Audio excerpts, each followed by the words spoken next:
Yo, what is up everybody? Welcome back to another scrap mechanics survival video. Today's going to be a cool short little video on how to make a boat. Now obviously you can see here I have a cool little boats, and that's what I'm going to be teaching you today. I'm also going to be teaching you a few little tips that's important to keep in mind while designing your boat. So I'm going to be teaching you how to build something kind of like this, but I'm going to be giving you the tips you need to build something exactly how you like. Now, I want to teach you guys all this cool stuff because I want you to learn the basics and go back in game and build the cool stuff for yourself. Now, I don't go too in depth because I want you guys to learn for yourselves. Obviously, the only way you're going to learn is by doing it, so it's important to just know the basics.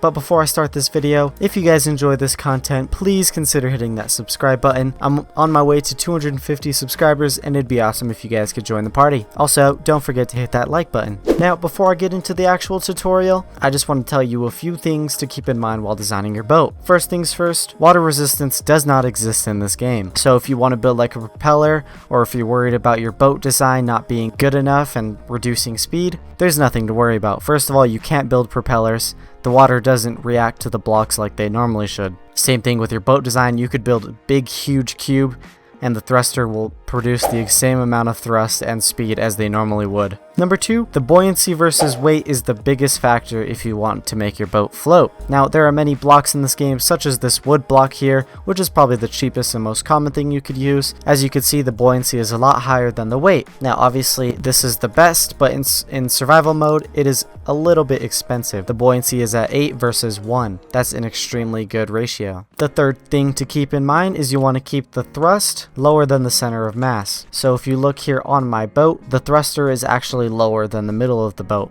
That's important because if you put it any higher than that, your boat's going to kind of be pushed towards the middle of the ocean, and that's not the point of a boat. Number 4 is extremely common. Make sure the front is just as heavy as the back, otherwise your boat is going to move in different ways and very weird ways. If the front is heavier, you're going to kind of shoot up into the air like a crazy man, and if the back is heavier, you're kind of just going to sink into the ocean. And the last thing to keep in mind, unless your boat is extremely large, one thruster is usually good enough. Now obviously if you're in survival mode, you're going to want to be saving on resources, so one thruster is perfect. But alright, let's start the tutorial by getting this lift down. I recommend using these bubble wrap blocks as your starting base point because they are extremely buoyant. Now, they are a little bit more pricey, so just be wary of that. I'm not going to build a crazy boat. Like I said before, I want you guys to take this ideas and build it in your own game. Try to make the boat float in different ways, use different blocks. Make it your own. That is the point of scrap mechanic. I kind of like to help people out with that. So I'm just going to build up a quick little design here, and I'll be back with y'all in a minute. Alrighty, so I built up my little basic design here. Now, as you could tell, the common theme is I have a big pointy end in the front.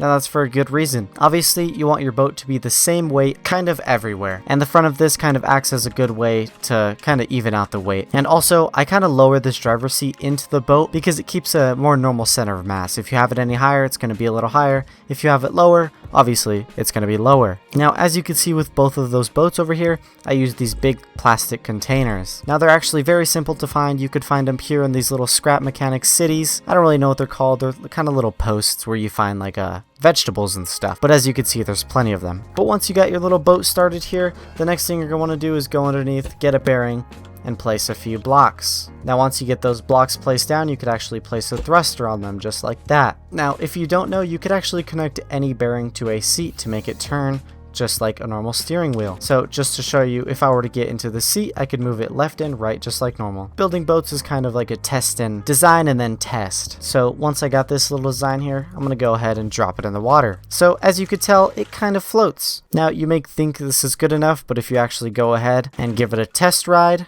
you will see that your boat is a lot heavier in the back, and it kind of creates this weird effect here, and you kind of start flying in the air like I was talking about before. Now, of course, you're not going to want to forget to connect your seat to the thruster because that's how you're going to make your boat go. But if your boat does not float, there's many things you could do. Obviously, you could keep using these bubble wraps here, but they're a little expensive. So I'll try to wrap my boat around here in this bubble stuff. Now, obviously, using this bubble wrap is much prettier than using these plastic things. But if this doesn't work, you could go ahead and resort to the plasting things, or you could go ahead and continue testing. Now it looks like this has worked a little better, but if you think about it, the seat and the thruster are just slightly too heavy. So of course you could move the seat up a little more, or you could just increase the buoyancy in the back. So one thing you could do is just place one of these down here, and that'll help immensely. But keep in mind, these things are pretty heavy, so you might have to increase the thrust. But there you guys go. Once you've done a little bit of testing, you could find that your boat actually does work. Now, building boats in Scrap Mechanic is super awesome, but it is pretty expensive as you'll need a lot of fuel. But if you're kind of in the later game and you're not too worried about the fuel, this is a pretty cool tutorial for you. But anyways, you guys, I really hope you enjoyed this video. If you did, please consider hitting that subscribe button. Like I said before, I'm on my way to 250 subscribers, and it'd be awesome if you guys could join me. And also, don't forget to leave a like on the video. But I really hope you guys enjoyed this video. I hope it helped a bunch of you guys out. I hope everyone has a wonderful day, and I'll see y'all next time.